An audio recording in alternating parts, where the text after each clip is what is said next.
going on, everyone? My name is Shadows922 and today I'm bringing you a deck profile. That's right, the deck profile that you've been waiting for. The deck profile that I have been saying I'm going to make. This is the video. I know it's taken me a little bit to get to it, but we are here. I've been having to fight my video editor. So if you out there know a better video editor that I can work with that won't give me as much issues, or someone wants to help out, that will be greatly appreciated. But until that time, I'm going to work with what I've got and try to get these videos out as fast as possible. So in the meantime, here's your deck profile, and I hope to see you on the other side. Part of the video, let's go ahead and get down to the juicy parts of this video. So immediately, as you can see, I have this beautiful playmat here for Cater Sanctuary's Overtrigger. Super important. We'll get down to the details of that here in just a second. I'm going to go ahead and get down to the ride deck of the of this deck. These are not it. Why do you do this to me? Oh, I get it. Wrong deck. That's right. This is the wrong deck that I'm showing you. Just kidding, guys. It's the sleeves that are on the back of the deck. We've got here good old Bastion. Bastion here is one of the best decks currently showing up in most of the formats. They are dominating some of the formats. It wouldn't say it's tier 0, but it's definitely tier 1. So let's go ahead and get down to the juicy part of it. As my starter, which is most important, it doesn't have to be any starter, it just has to be a starter from the Cater Sanctuary. I'm using her, and as you can see, if you can see, I have it shiny. When we get the hollows and everything else, we've also got 4 here. We have Rooks and good old Bastion as the grade 3 that I ride into. This is kind of the lineup that I'm going to choose. Now when set 2 gets released, it might change a little bit, but we'll get into those details later. Let's go ahead and get down to the juicy part of the deck. So, first things first, we're going to talk about the triggers, because this trigger lineup is super important how you play. First up, Overtrigger. We can argue about this all day. There's 2 Overtriggers that you can use. It doesn't matter which one. But if you want hand advantage, I prefer you to use this Overtrigger. This is the one that I'm using, and it's proven again and again that in Bastion it is a really good and really strong Overtrigger if you drive check it. I would prefer to see this over the other one. Next up, we have not 4, but 7. I'm saying that wrong. 7 crit triggers. Today I'm having a little bit of an issue, but 7 crit triggers.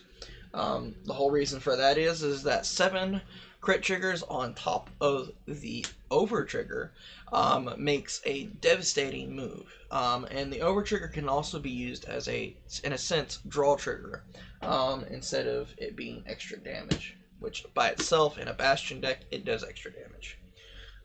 The next set of cards is 4 draw triggers, and last but not least, 4 heal triggers. 4 heal triggers is a must. I don't see why you wouldn't play 4 heal triggers. My tongue is trying to get ahead of me, but 4 heal triggers is necessary.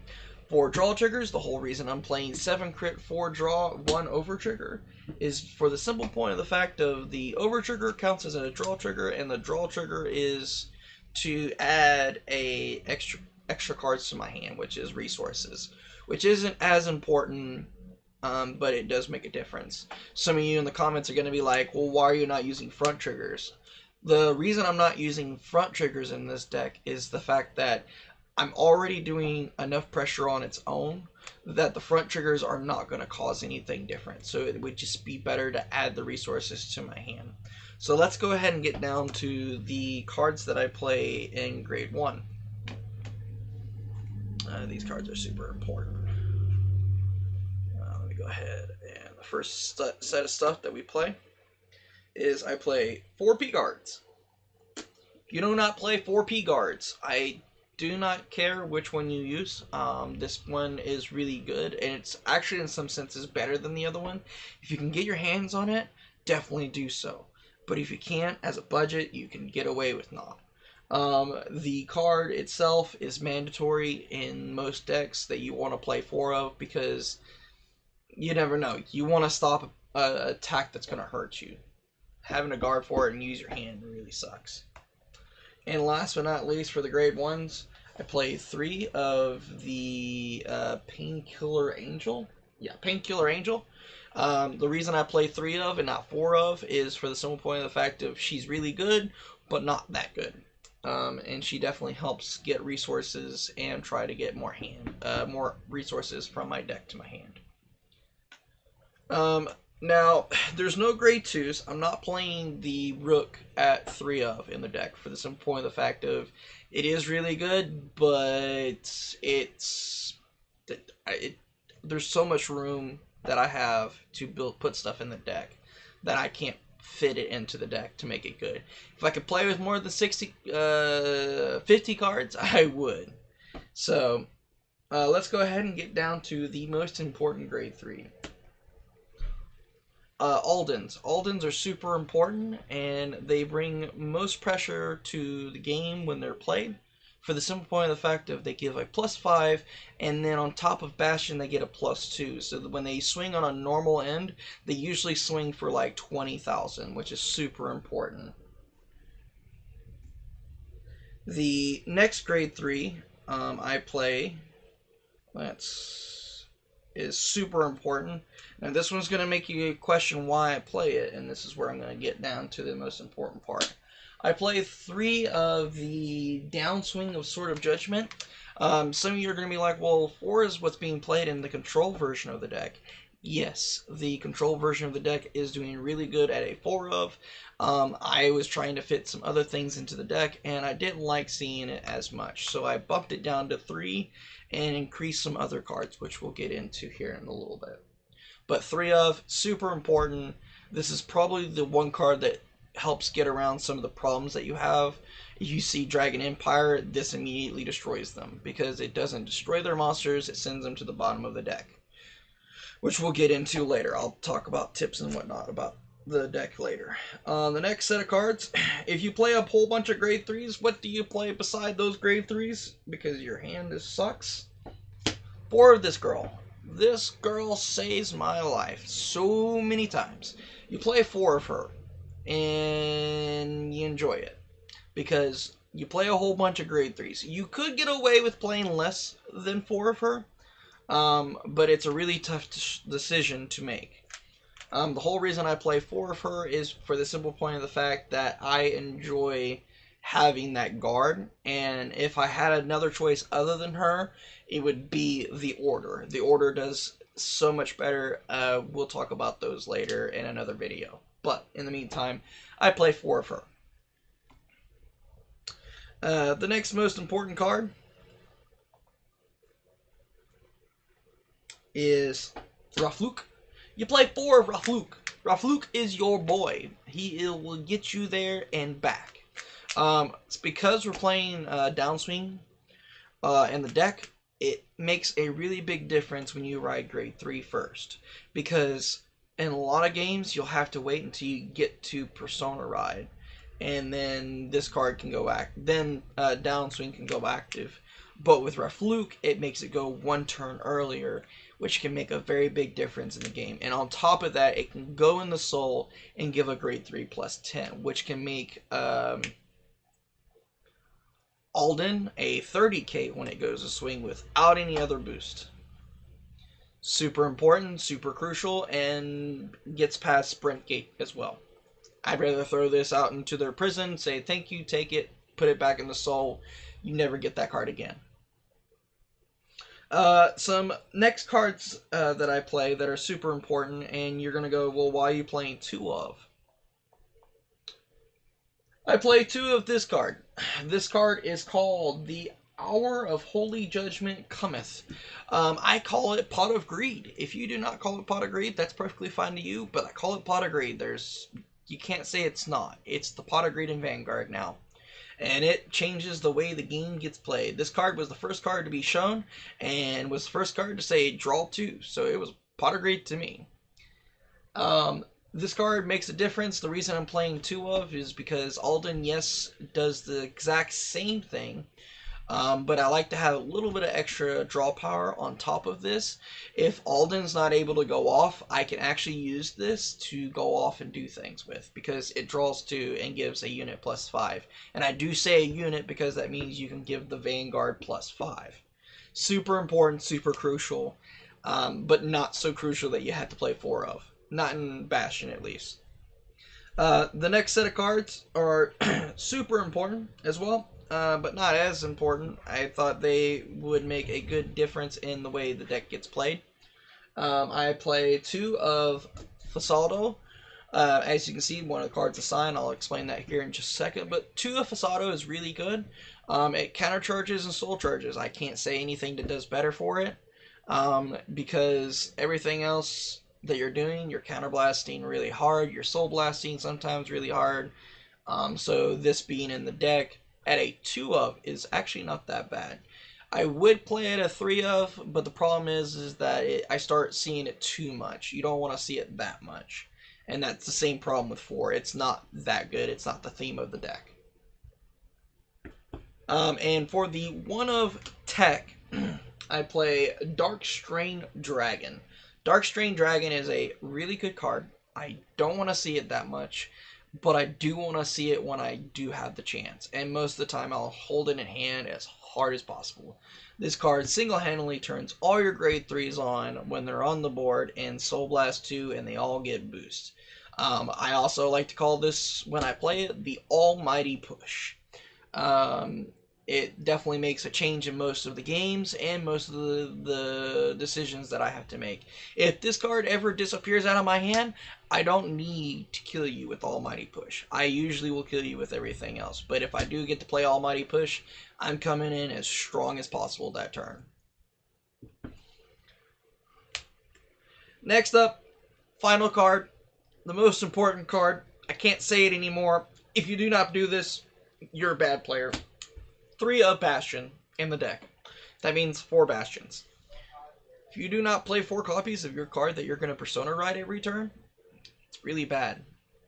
Even for a casual player. I know as a casual player, you're going to be like, but I want to play all of them and ride them all. Right now, as it sits in Overdress, it's not really possible. Overdress is going to be mostly focused towards the grade 3 you're going to ride.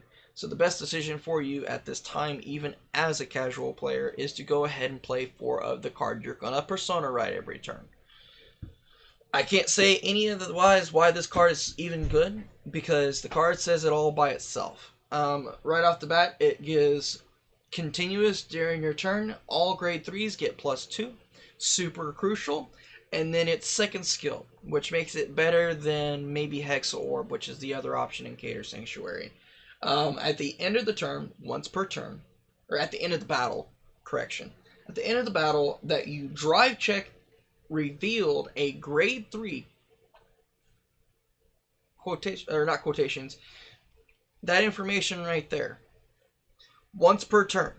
If you drive check at any point, that means if you hit the over trigger or not, if any of those cards drive check a grade 3 for once that turn, you can do the following. Discard a card from hand, choose one of your rear guards and stand it, and it gets plus 10,000. Now that's super important, and the simple point of the fact that if at any point that you do drive check, you can give one of your cards plus 10, stand it back up, and go to swing with it. That makes lanes even stronger. That means you get like 4 attacks if you do everything correctly.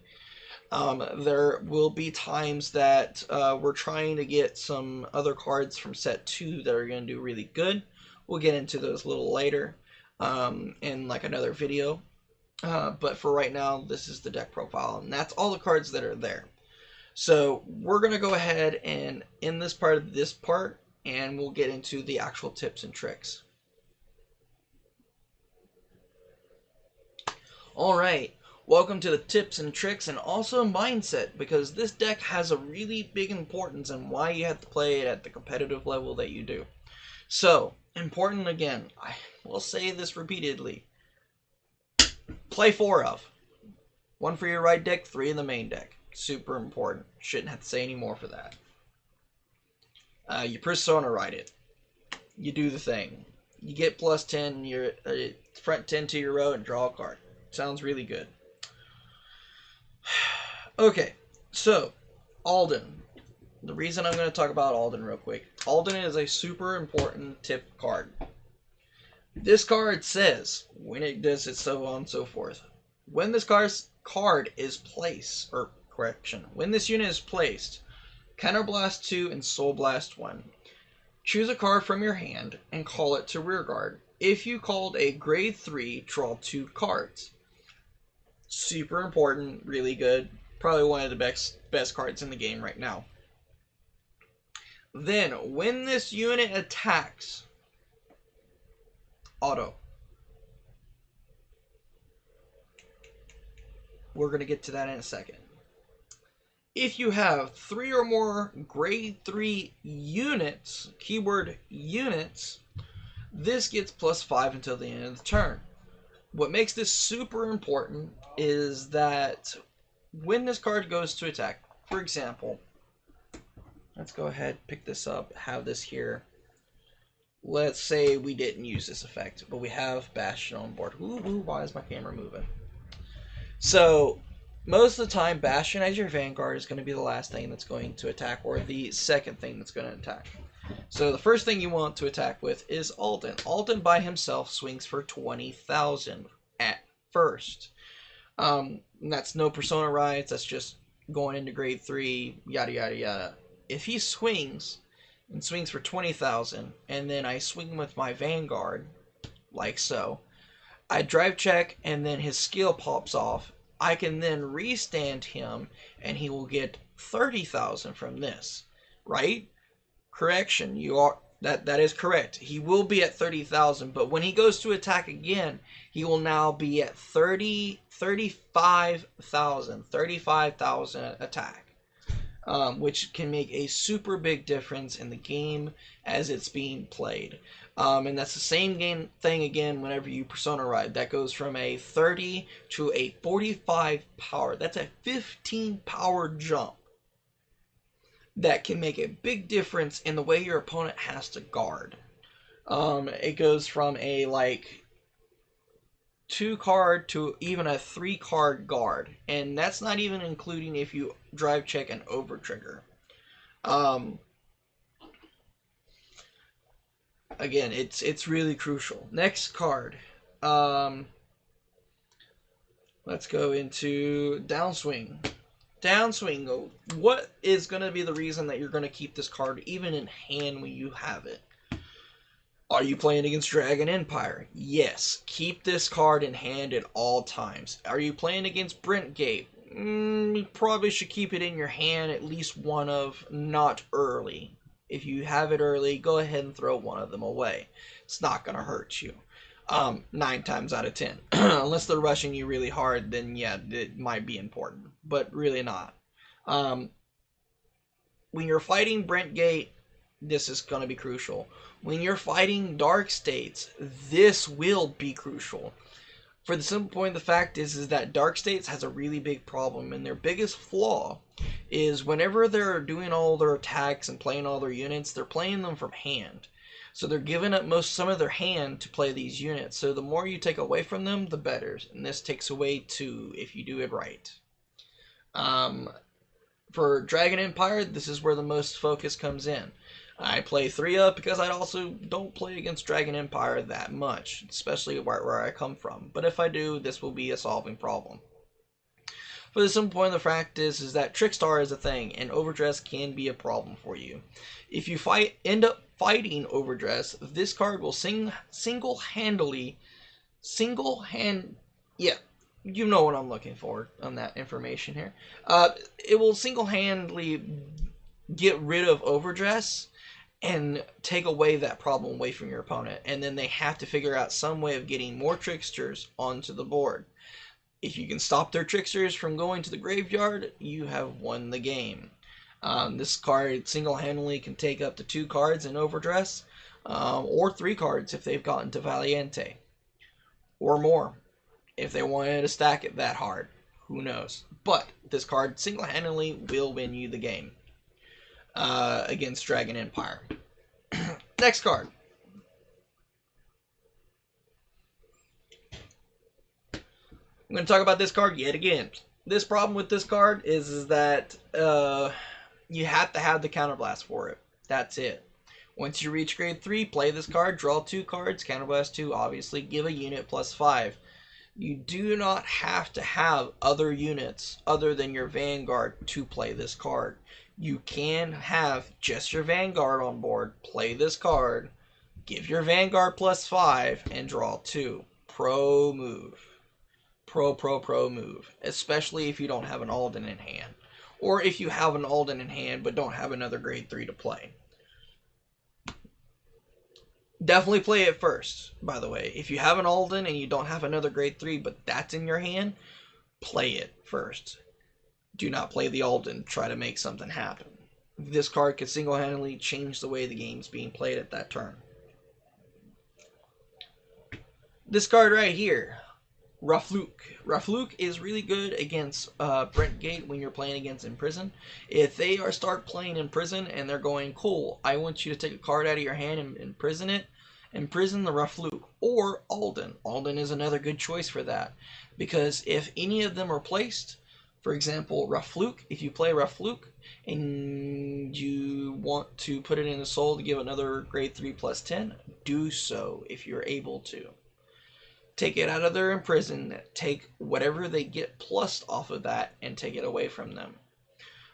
For Alden, you definitely want to do it as well, because then that gives you an extra Alden to play around with, and then in that case you only need 2 Aldens and everything else is playable in your deck. Let's see here. Cards that can be changed. We'll save this card for now, because this card single-handedly out of the entire deck can be changed. The reason that it can be changed is because the card itself does really good if you have a whole bunch of grade 3s on the board.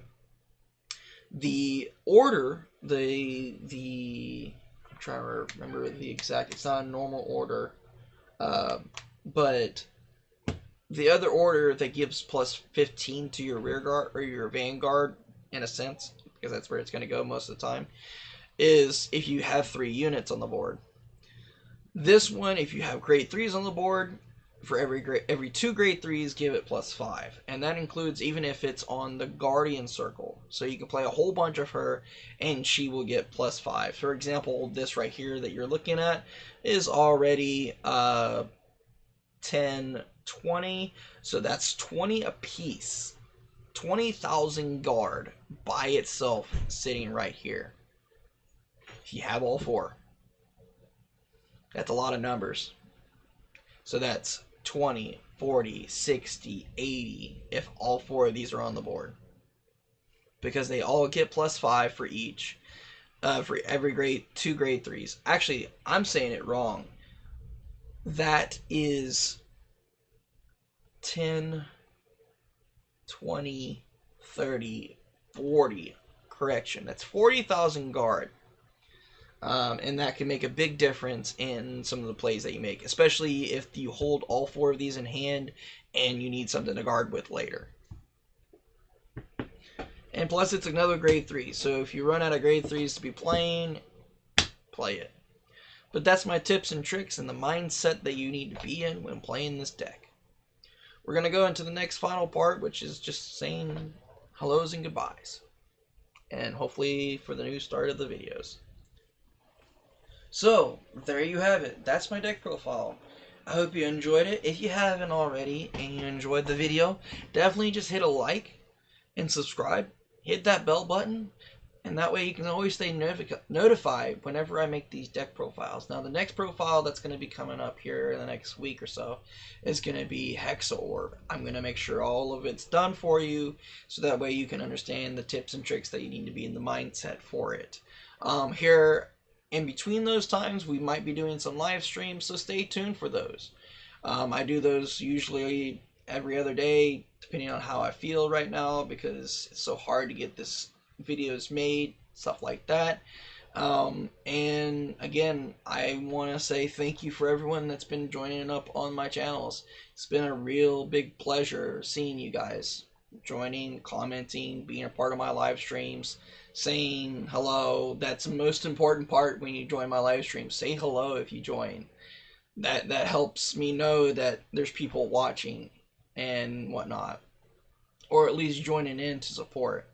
And if for whatever reason you want to help support this channel, any donations that you make or purchases that you make, all that money goes right back into the channel. It's not going to go anywhere else. Anything that's going to help this channel stay alive and keep going will go straight to it. So I'll keep that link down below so that way you guys can join it and do whatever you will with it. It is technically my website that I go through with Steam Labs. I am kind of in between partnerships with them in some senses. They help make me make some of these videos. As you can see, the outline of this video is part of my live stream, honestly, and stuff like that. But again, thank you guys for being a part of this. My name is Shadows922, and hope to see you guys on the next video or live stream that I do.